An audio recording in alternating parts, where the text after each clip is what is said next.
Alrighty, so I just swapped out the wheels on this 2002 CL500. These are the AMG wheels off of a 2003 SL55.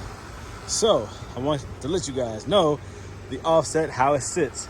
It really sits nice. You see the CL, the R230 platform, the offset is lower, means that the wheels stick out further. Like, I think the factory on a CL is the same as an S-Class of the same year, around 42 to 44. ET 42, 44, that's the offset. The higher the number, the more it sticks in. The lower the number, the more it sticks out. Imagine if it was 0, it would stick way far out.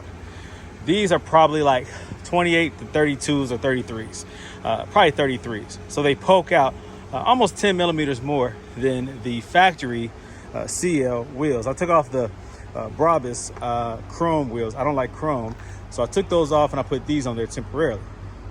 These have good front tire tread, low rear tire tread, because the SL55 probably does a lot of burnouts.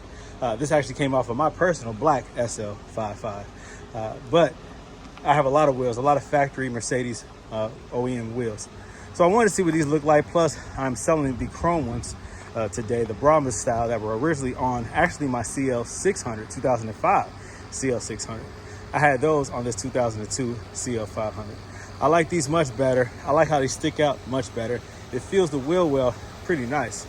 And this is the lowest ABC setting. This car is actually still on active body control suspension, which is a hydraulic fluid suspension.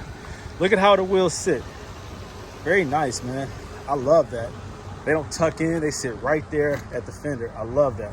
It gives it a much more aggressive look, a more filled look. Now these are staggered. The rear is a little bit wider than the front, but it looks just right. So you guys consider that. Wheels from an SL have a lower offset, which makes them stick out more than the original CL and S-Class. If you try to put the S-Class wheels or the CL-Class wheels on a R230 SL, it will tuck in too much and it looks stupid. You gotta use spacers. If you use spacers, use hub-centric, okay? I don't really care about offsets as long as they don't stick out too far. If they stick in too much, you can definitely change that with hub-centric spacers. Do not use any generic universal spacer on a Mercedes. Make sure it's hub-centric, meaning it's centered perfectly on that hub, which balances it out when you put the wheel on top of it, so you don't get any shaking or vibration. Because if you shake too much and vibrate too much, it will cause the unbalanced, premature wear to your suspension, tire, and unsafe conditions. So you don't want that. Also, if it wobbles too much, then it can cause the bolt to back out of the hub. So you don't want that. All right, so make sure that you use hub-centric spacers if you do use spacers. I love spacers, just make sure it's done properly. So again, that's what it looks like with SL wheels on a CL 2002 CL500. All right, there you go.